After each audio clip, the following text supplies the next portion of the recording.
Assalamualaikum ya akhi ya ukhti. Assalamualaikum ya akhi ya ukhti.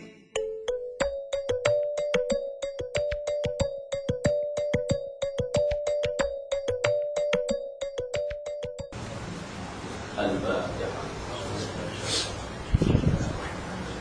Alhamdulillah rabbil alamin. Iyyaka na'budu wa iyyaka nasta'in.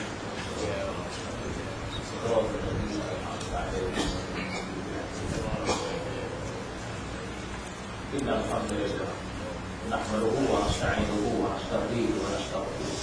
Wa na'udzu billahi min shururi anfusina wa sayyiati a'malina. Man yahdihillahu fala mudilla lahu wa man yudlil fala hadiya lahu. Asyhadu an la ilaha illallah wahdahu la syarika lahu wa asyhadu anna sayyidana Muhammadan 'abduhu wa rasuluh. Allahumma shalli wa sallim wa barik ala sayyidina Muhammad wa ala alihi wa ashabihi ajma'in. Subhanaka la 'ilma lana illa ma 'allamtana innaka antal 'alimul hakim. Rabbi shrah li sadri wa yassir li amri wa hlul 'uqdatam min lisani yafqahu qawli. Wala haula wala quwwata illa billahil 'aliyyil 'azim. Seperti beriman, keadilan, bersih di seluruh derajat kuasa, tuan-tuan muslimat dan beberapa ulama. Sabda Nabi sallallahu alaihi wasallam, Ramadan awwaluhu rahmah wa awsatuhu maghfirah wa akhiruhu 'itqun minan nar. Hadis ini kerap kali kita dengar. Mungkin tiap-tiap malam kita dengar. Sebab kalau kita melihat hadis mengenai dengan Ramadan ini tak begitu banyak. Jadi dia primai kot tu juga, pusimai hadis tu juga. Jadi maknanya mungkin juga dekat sini kalau kerap tazkirah, mungkin kita kerap dengar. Mungkin dah pakai apa kot. Kata Nabi sallallahu alaihi wasallam, Ramadan awwaluhu rahmah wa awsatuhu maghfirah wa akhiruhu 'itqun minan nar. Ramadan pada awalnya rahmah, pertengahannya maghfirah, akhirnya 'itqun minan nar. Maka oleh sebab itu Nabi SAW nak menyebutkan kepada kita sebenarnya bahawa oleh kerana Ramadan ini ada dikatakan sebagai bulan pentarbiahan, bulan mendidik manusia, bulan mengajar manusia, bulan mengasah manusia. Oleh sebab itu, oleh kerana Ramadan ini adalah bulan pentarbiahan, maka disebutkan juga sebagai Ramadan ini madrasah Ramadan, ataupun dalam bahasa Melayu dia kata sekolah Ramadan. Oleh kerana dipanggil sekolah Ramadan, madrasah Ramadan, maka Nabi SAW bahagikan dia kepada 3 pekan. Macam sekolah juga. Kan? Anak kita pergi sekolah 3 pekan, kita sekolah juga 3 pekan. Maka Nabi SAW pun bahagikan juga dia kepada 3 penggal itu. Penggal pertama 1 Ramadan sampai 10 Ramadan. Penggal kedua 11 Ramadan sampai 20 Ramadan. Penggal ketiga daripada 21 Ramadan sampai akhir Ramadan. Anak kita sekolah begitu juga. Maka kata Nabi SAW, awaluhu rahmah. Penggal pertama itu dijanjikan rahmah oleh Allah. Apa saja yang kita buat ibadat pada 1 Ramadan sampai 10 Ramadan, semua Allah janjikan rahmah. Rahmah ni apa dia? Kasih sayang Allah, kecintaan Allah.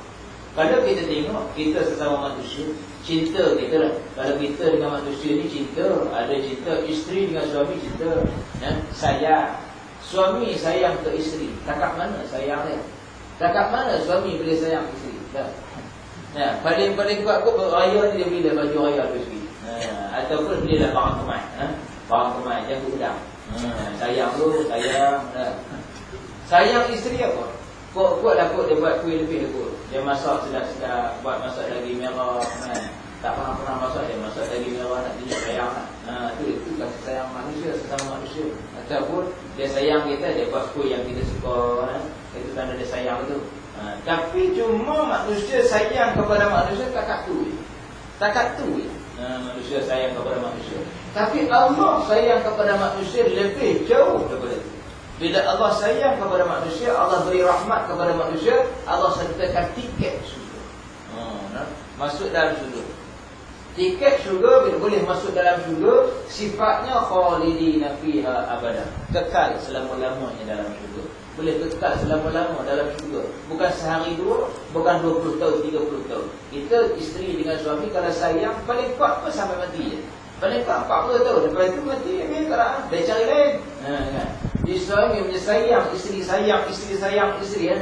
Habis-habis isteri mati dia tak tunggu lama kan. Dia cari baru kahwin. Kata sayang tu kan. Tak tu sayang dia kahwin lain. Sopo juga kan. Si isteri sayang suami kan. Sayang. Suami mati. Tak lama habis dia kahwin lain. Dia cari buka mata cepat. Kan dia kahwin lain. Tak tu ya sayang manusia. Tapi Allah sayang khalidina fiha abada. Kekal selama-lamanya dalam hidup. Oleh sebab itu siapa-siapa yang buat pahala, yang buat kebaikan 1 Ramadan sampai 10 Ramadan hari itu lepas, maka Allah janjikan rahmat. Kita baca Quran, Allah janjikan rahmat. Pergi sembahyang tarawih, Allah janjikan rahmat. Sedekah, Allah janjikan rahmat. Sedekah duit sawit, Allah janjikan rahmat. Pendek kata seluruh ibadat kita Allah janjikan rahmat. Dah selesai dah. Ustaz-ustaz dia pun cerita serupa juga. Tapi ini peringatan tazkirah bukan majlis ilmu apa. Tazkirah. Yang kedua kata Nabi sallallahu alaihi wasallam, sebelah Ramadan sampai 20 Ramadan, penggal kedua Allah janjikan wa ausatuhu maghfirah, keampunan. Siapa-siapa yang buat ibadat penggal kedua, semua Allah ampunkan dosa-dosa kita lepas. Kita tarawih, kita tadarus, kita tazkirah, kita sedekah, kita membantu manusia dan seumpamanya. Maka Allah janjikan keampunan. Nak ampun apa? Nak ampun dosa-dosa kita lama dah. Jangan kita dah rasa kita tak ada dosa. Berkepui-kepui kata orang dosa kita. Usah kata manusia biasa dah. Ustaz pun banyak dosa. Tok Imam pun banyak dosa. Seropoi Tok Bilal hari-hari duk azan panggil orang mai sembahyang. Orang kena sambut dia azan kat telinga orang. Padahal dia buat dosa seropoi. Dia buat dosa seropoi je. Selama je Ustaz kata Imam tu Bilal AJK Burusi orang buat dosa seropoi je. Seropoi je. Cuma yang sebab itu kata Nabi sallallahu alaihi wasallam, kullu bani adam khata'un wa khairu khata'in tawwab. Semua anak Adam akan terlepas daripada buat dosa. Tetapi yang terbagus ialah siapa-siapa yang cepat-cepat taubat. Maka siapa-siapa yang buat ibadat pada 11 Ramadan sampai 20 Ramadan, Allah janjikan keampunan. Habis dah. Penggal pertama pada selesai, penggal kedua selesai. Kita sekarang berada di penggal ketiga, penggal akhir. Penggal akhir ini start pada 21 sampai akhir Ramadan, Allah janjikan ikun minan nar. Dijauhi oleh Allah daripada api neraka. Maknanya siapa-siapa yang buat ibadat, tak kira ibadat apa.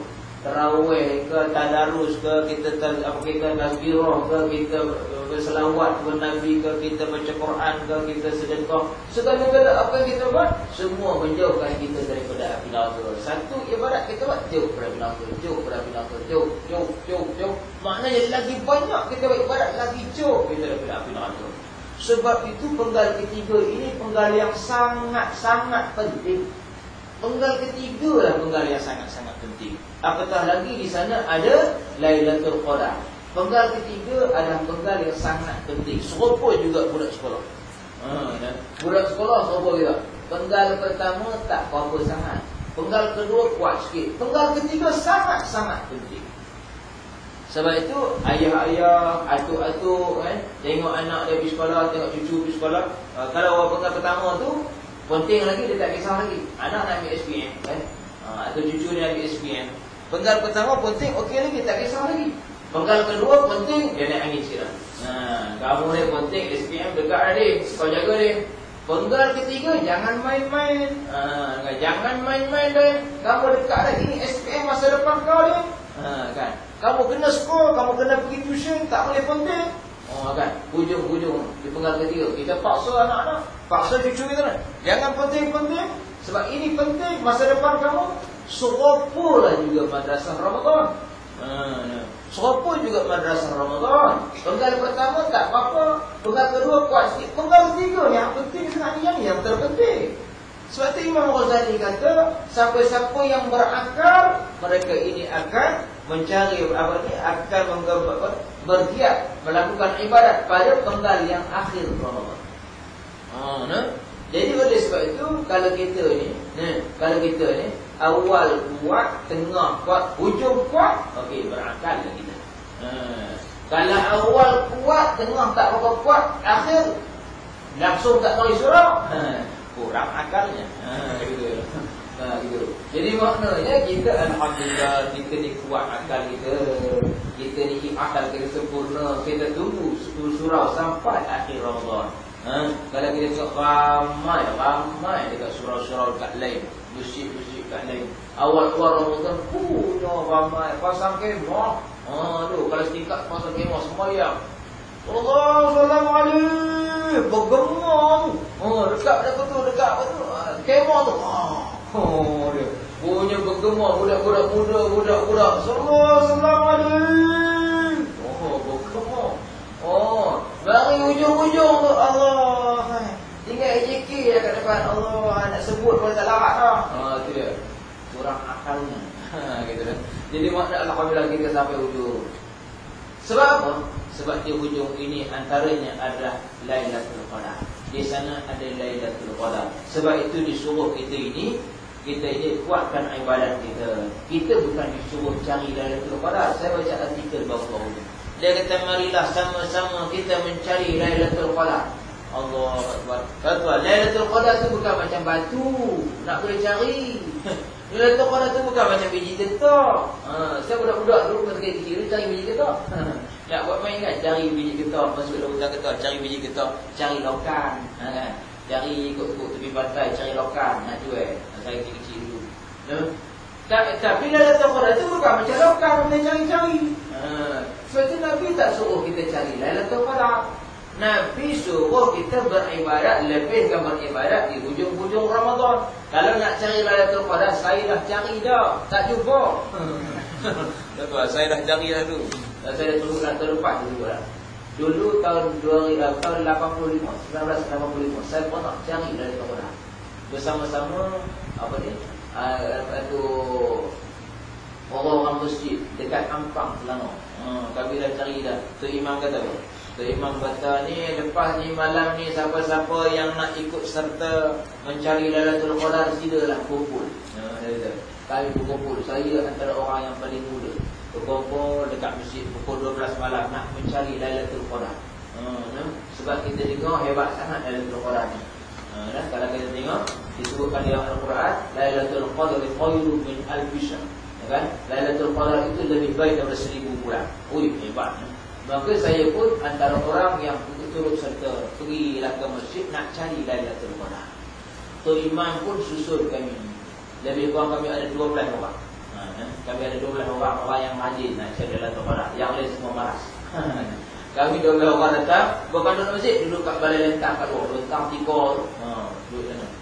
12 orang, maka Tok Syah ambil 12 besin air. Dia bubuh air. Kata imam, tolong bubuh air bagi penuh dalam besin.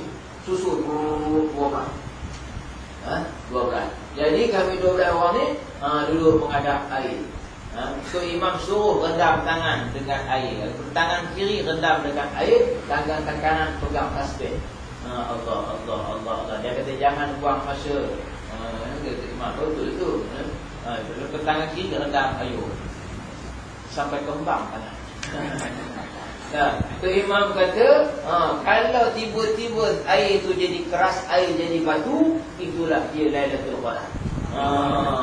Kita berdoa lah sama-sama, kata dia.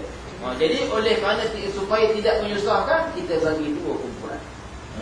6 orang. 6 orang rendam tangan, 6 orang tidur.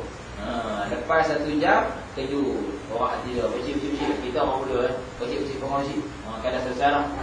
Dia bangun pula 1 jam, 6 orang. Dia rendam tangan, kami 6 orang pula tidur. Begitulah dia. Rendam tangan. Sampai kecut tangan. Malam kan. Kecut tangan. Siapalah nak cari Lailatul Qadar. Sampai gini sejam lagi dia sampai ke pagi. Tak ada. Esok datang pula. Start pada 20 Ramadan. Datang pula, rendam tangan pula. Sampai pagi tak jumpa Lailatul Qadar. Sampailah berhari-hari, sampai malam raya kami buat, tak berjumpa dalam Lailatul Qadar. Sampai ada yang berkata, agaknya Lailatul Qadar tak turun kat negara kita kot tahun ni. So dia punya jahil kita. Tu imam tu meninggal. Dan bukan salah kan, dia nak buat begitu tak apa, harus hukumnya, tak menjadi khurafat, tidak. Nak cari tak apalah, boleh cari. Tapi cuma kita salah faham. Betul lah, antara tanda-tanda dia boleh keras air, tapi tidak wajib menjadi keras air. Harus, boleh jadi keras, boleh tidak keras. Kalau Allah nak tunjuk ke kita dengan bukti-bukti keras air, boleh. Tapi janganlah kita nak mencari letak tunggu air keras. Mana sampai kat sana bila kita tak jumpa. Nak tunggu pokok sujud. Tengok pokok nak sujud, kita kata letak orang tak turun. Tak. Pokok sujud itu harus berlaku. Harus kalau Allah nak tunjuk kepada kita. Kan? Tapi perbuatan kami itu tak betul lah kan. Nak cari letak orang. Tapi apa yang Nabi suruh buat ialah, Nabi suruh buat selepas 20 Ramadan itu tingkatkan ibadah. Andai kata ibadat kita hari itu, kan, kita tingkatkan ibadat. Biasanya kita macam biasalah sembahyang sunat tarawih 8 rakaat, kita tunggu tazkirah, lepas tu kita mengaji Quran, dapat 1 juz, balik tidur sampai pagi. Bila 10 ni akhir Ramadan ni, 20 Ramadan, kita tingkatkan. Lepas tarawih kita tazkirah, lepas tazkirah tadarus. Biasa 1 juz Quran kita baca 2 juz, kita baca 3 juz. Gitu dia disuruh. Malam-malam biasanya kita tidur, kita bangun di tengah malam, qiyamul lail. Kan, kita begitu. Itu yang Nabi suruh. Itu yang Nabi suruh kita tingkatkan. Bila Lailatul Qadar tak usah ambil duri. Ini senangnya. Jadi maknanya bila kita tingkatkan, andai kata malam itu bertepatan dengan Lailatul Qadar, kita pun tak tahu. Rupa-rupanya malam itu ialah malam Lailatul Qadar, maka Allah gandakan ibadat kita yang kita buat semalam itu, semalam-malaman itu, digandakan oleh Allah seolah-olah benda yang sama kita buat setiap malam selama 1000 bulan, 83 tahun lebih. Subhanallah. Maknanya malam tu kita beribadat tu, tarawih dan sebagainya itu, Allah bagi pahala seolah-olah kita terus buat konsisten selama 1000 bulan. Kita bayarkan punya besar pahalanya. Jadi maknanya kita memang tak tahu. Kita buat tu bertepatan dengan Lailatul. Kita tak tahu. Kadang-kadang kita bangun ikut. Pagi ni matahari merah, agak malam tu dia letak Qadar aku. Kan?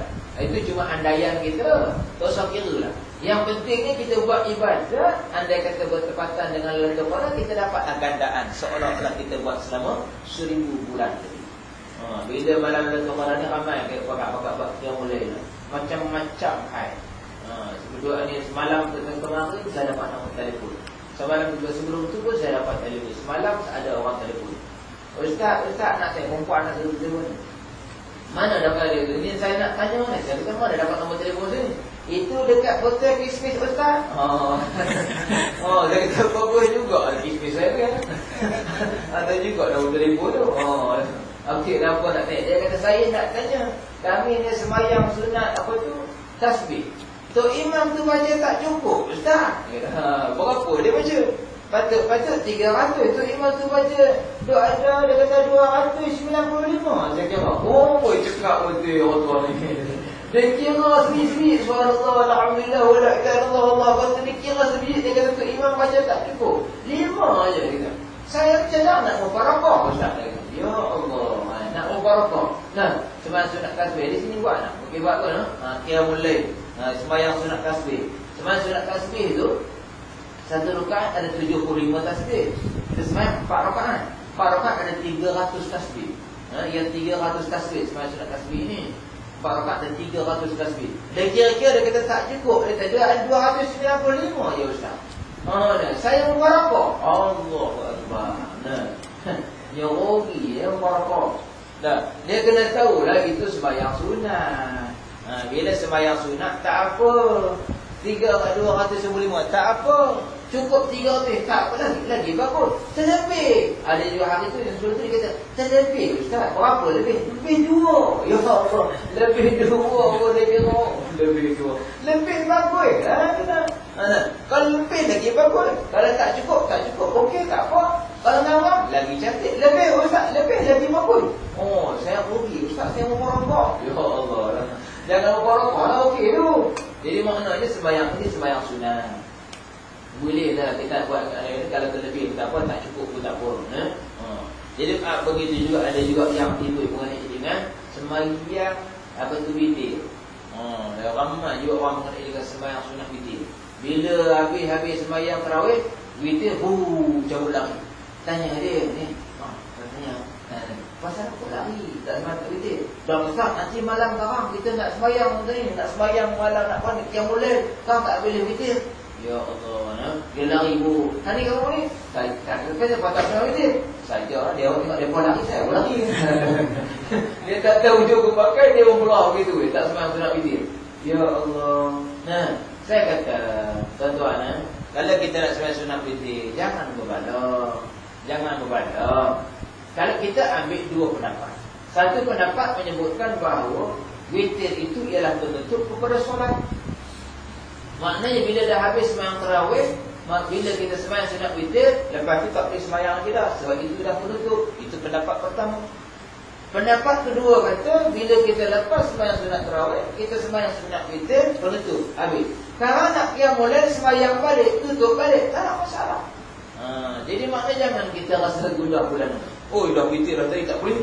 Pasal dia bangunlah, kata si suami. Kita sembahyang ni, kita sembahyang apa tu? Okay, kita buat qiyamul lail malam ni. Tak boleh lah. Pasal apa? Saya tutup sembahyang. Oh, tutup dengan apa? Tutup sewitir, kita tak boleh sembahyang. Allahu Akbar. Dah kita ambil pendapat yang kedua, boleh sembahyang lah lagi. Saja malas. Alasan. Jadi maknanya boleh sembahyang lagi, tutup balik dengan witir. Dah.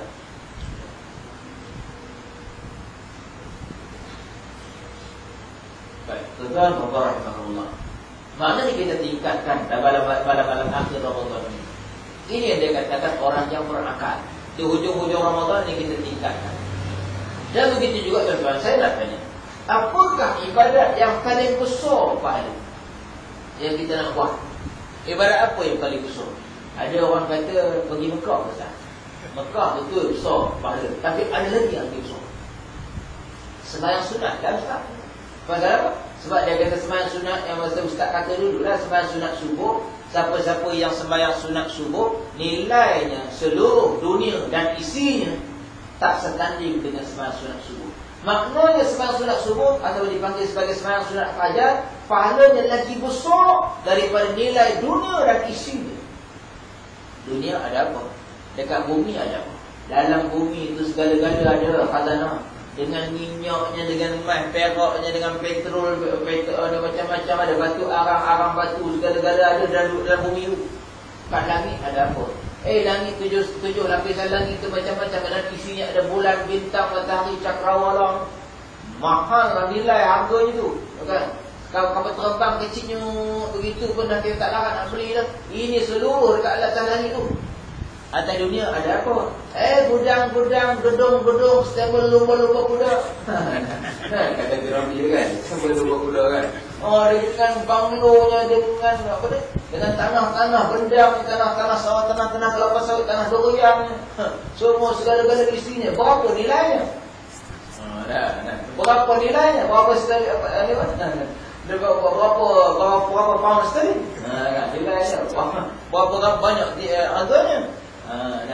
Kalau nak dikira tak terhitung, punya mahal harganya seluruh dunia dan isinya. Sembahyang sunat subuh lagi mahal daripada dunia dan isinya. Tu sebab itu Nabi tak pernah tinggal sembahyang sunat subuh. Sembahyang sunat subuh lah Ustaz, mahal dan nilai yang tinggi. Tak, ada lagi yang besar lagi. Apa dia? Menuntut ilmu. Dia berada dalam majlis ilmu. Ni berada dalam majlis ilmu ni. Pahalanya lagi besar daripada sembahyang sunat 100 rakaat. Tadi sembahyang sunat 2 rakaat je dah lebih mahal daripada dunia dan isinya. Ini berada dalam majlis ilmu, bukan menuntut ilmu, bukan menuntut ilmu. Bukan saya kata menuntut ilmu, sebab kita bukan menuntut ilmu ni. Ini bukan menuntut ilmu ni, ini santai. Ini santai. Kalau tuntut ilmu kena bawa kitab, bawa buku, bawa pensel, tak tulis. Itu tuntut ilmu. Ini bukan tuntut ilmu, ini santai malam. Santai malam je kita kan. Baik. Maka kata Nabi SAW, berada dalam majlis ilmu lebih besar pahala daripada sembahyang sunat 100 rakaat. Tu besar. Dalam hadis yang lain kata Nabi SAW, mempelajari ilmu, satu bab ilmu, maka pahalanya lebih besar daripada sembahyang sunat 1000 rakaat. Lebih besar daripada menziarahi pesakit 1000 pesakit. lebih besar daripada ziarah orang mati 1000 orang mati. Lebih besar daripada menghantar jenazah ke kubur 1000 jenazah. Sampai seorang sahabat excited suruh tanya, ya Rasulullah, kenapa jadi begitu? Lepas kita bilang, kenapa jadi begitu? Kata Nabi, kenapa tidak? Berapa ramai orang yang sembahyang tak sah kerana tak ada ilmu. Betul lah kan? Berapa ramai orang sembahyang tak sah sebab tak ada ilmu. Dalam sembahyang mestilah syaratnya ada tamak nina. Kita dah belajar dalam bab susah-susah tu kan. Mesti ada tamak nina dalam sembahyang. Berapa ramai orang sembahyang tak ada tamak nina?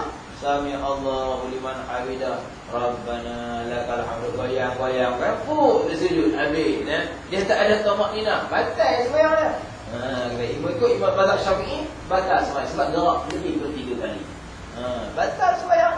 Berapa ramai perempuan-perempuan yang tak sah sembahyangnya kerana sujud atas kain telekung.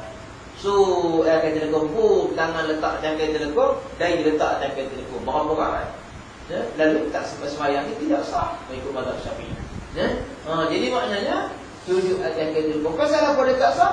Sebab tak betul cara. Pasal apa tak betul cara?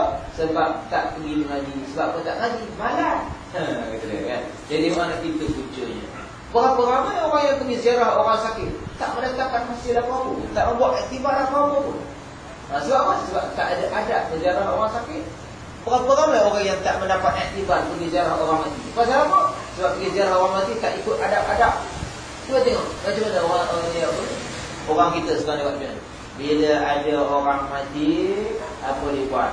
Maknya meninggal dunia, si anaknya pun, maknya dah umur 80 tahun meninggal, anaknya umur nak 50 tahun. Anak umur 50 tahun bukan anak kecil, anak tua lah kan.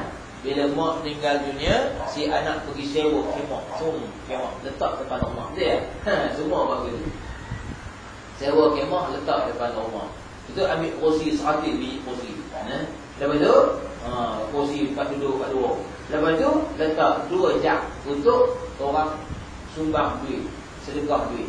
Lepas tu apa lagi? Letak 2 ceret besar teh or panas. Lepas tu dengan biskut mayat. Jadi maknanya kita pakak-pakak pergi salam duduk dekat bawah kursi itu, sembang pernah minum sikit, turun duit, sembang macam mana dia mati. Bila dia mati, berapa hari duduk hospital. Itu duduk sembang dulu, kemah. Dan tak mendatangkan apa-apa kebaikan pun. Bukan itu adab yang disuruh. Tapi alhamdulillah kita orang surau ni, orang hak mengaji dia reti. Dia masuk untuk salam masuk dalam rumah. Terus jumpa dalam rumah, teruslah buka dia kitab Yasin, bacakan Yasin untuk si mati. Kan? Itu adab yang kita buat dululah. Tapi ramai orang tak tahu. Pasal pada tak tahu, dia tak pergi mengaji. Dia duduk rumah, orang pergi mengaji, dia tengok TV. Kan? Orang pergi mengaji, dia duduk pergi pasar malam. Orang kita sekarang Ramadan, dia pergi ke kamera, mencari kain. Itulah akibatnya dia tak tahu. Tapi alhamdulillah kita tahu. Jadi itu dia masuk ke dalam, dia baca surah Yasin. Yang kawan ni lah hak tu. Jangan tak cari mata, tak boleh baca. Cari mata tak ada kawan kita, cari mata apa ni?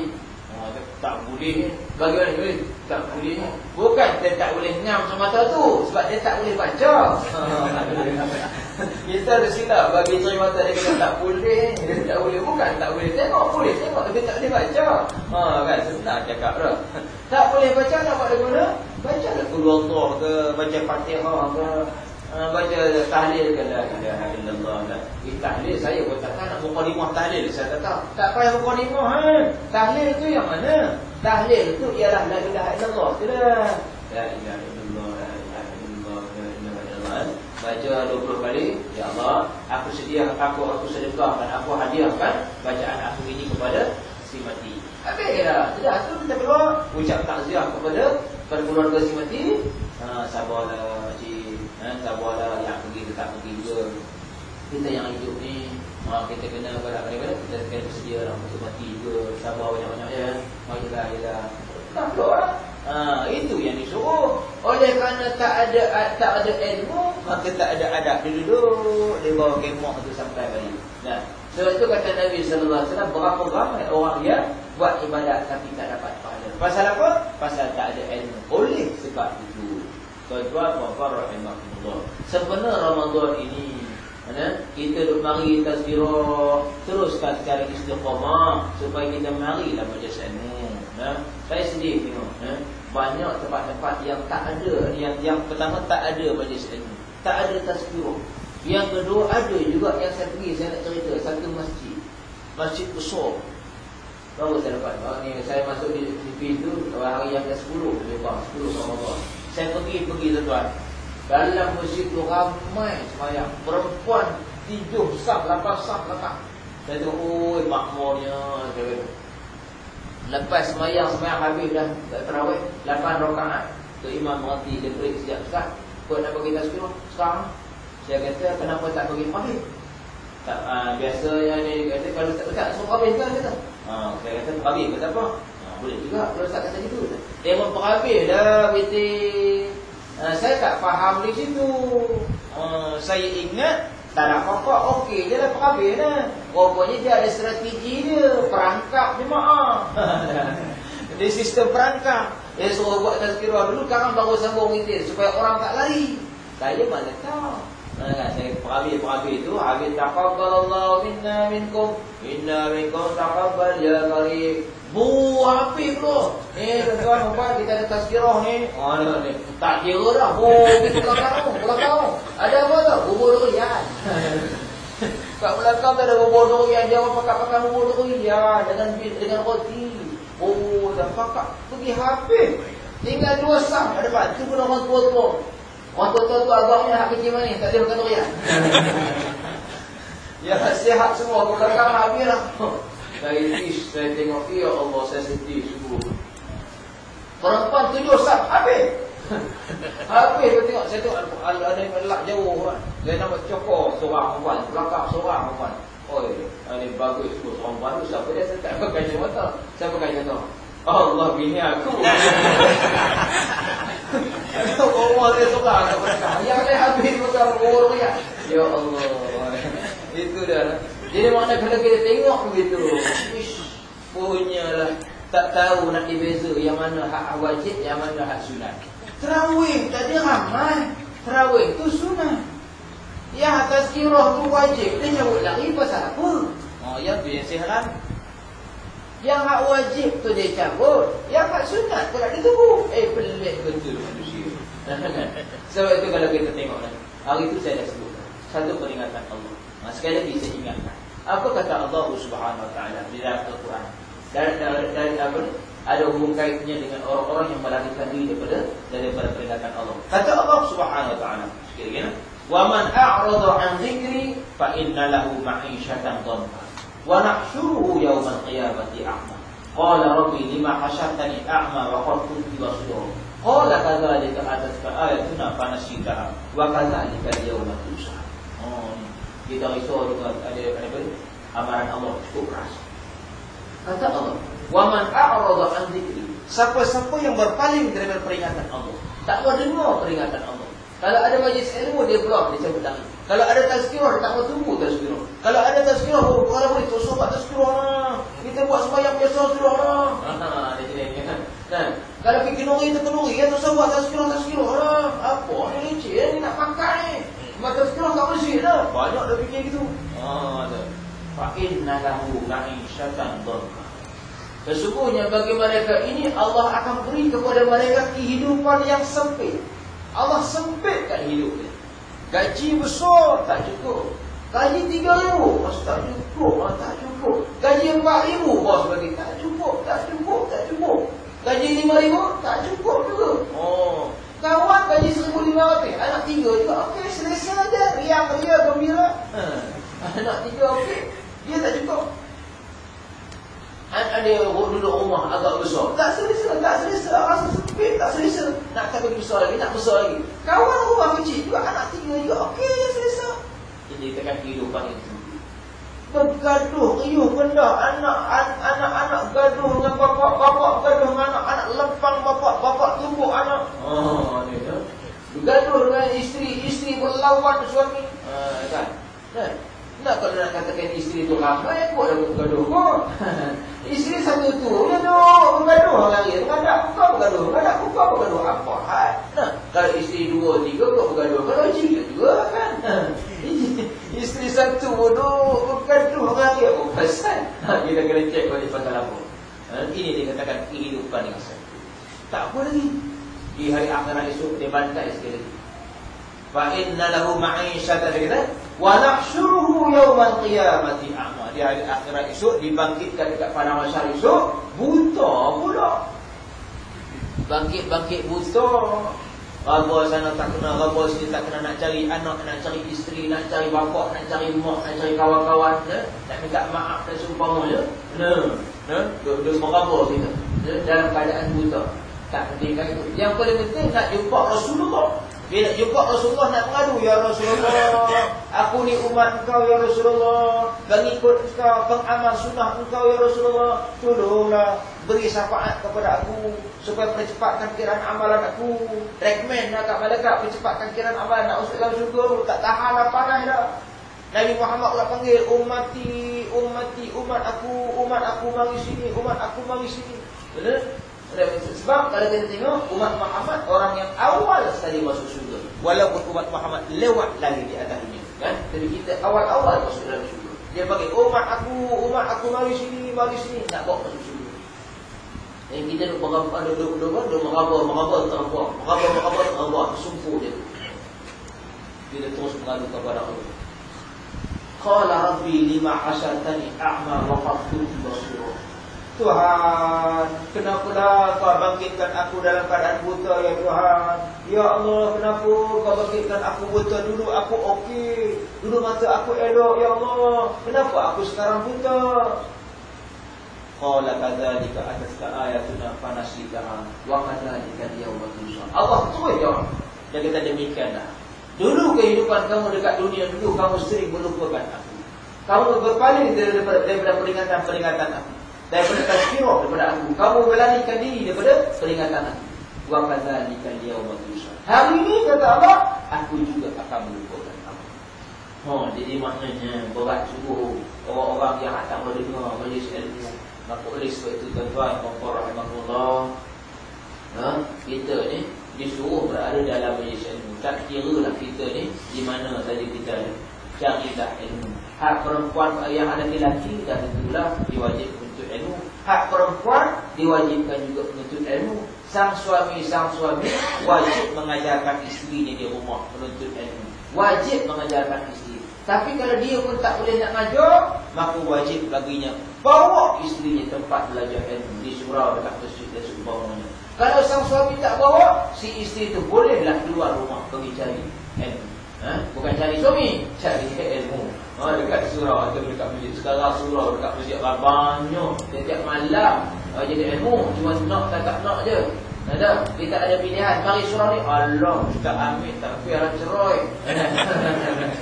Tak apa, pergi cari surau sebelah, tengok surau. Oh, yang ni okey. Allah, ini pun cerai juga. Ada, tu dia jawab. Pergi masjid, Allah cerai. Lawan dia pusing balik, tengok TV. Cerai lah. Yang tu jadi dah. Jadi oleh sebab itulah kita ada pilihan. Carilah mana yang kita suka. Kadang-kadang kita tak suka yang apa ni, kita nak hal lembut, cari lah. Kadang-kadang kita suka yang hal lawak, cari lah. Ada suka yang nak hak tegas, straight, barang tu, kita suka itu. Tegas, cari lah itu. Ada kan? Kalau kita tengok tiap-tiap malam ada majlis ilmu. Mudah-mudahan kita akan sering berada dalam majlis ilmu. Bukan apa, nak cari pahala. Jadi sempena Ramadan ini, akhir Ramadan ini, saya daripada buat ibadah-ibadah itu, kita beradalah dalam majlis ilmu sebab pahala itu cukup besar. Mudah-mudahan anda kata malam ini, malam Lailatul Qadar, maka majlis ilmu ini yang kita duduk dalam ini, yang kita dapat pahala ni, Allah gandakan seolah-olah kita berada dalam majlis ilmu selama 1000 bulan, 83 tahun lebih. Allah Akbar, itu kita. Jadi mudah-mudahan kita akan diberi berkatan oleh Allah Subhanahu Wa Taala. Sekali itu kita itu yang dapat kita berkongsi setengah jam lebih ni. Saya ingat setengah jam lebih. Sorry lah, minta maaf. Bismillahirrahmanirrahim. Alhamdulillahirabbil alamin. Wassalamu ala asyrafil mursalin wa ala alihi wa sahbihi ajma'in. Allahumma ij'al jam'ana hadha jam'an marhuman wa tafarraqna min ba'dihi ma'suman wa la taj'al lahu mafina wa la ma'ana wa la mafruqa wa la shaqina wa la mahrum wa la matruda. Wassallallahu ala sayyidina Muhammadin wa ala alihi wa sahbihi ajma'in. Walhamdulillahil alamin. Aqulu qawli hadza wa astaghfirullah wa atubu ilaihi wa lakum. Wassalamu alaikum.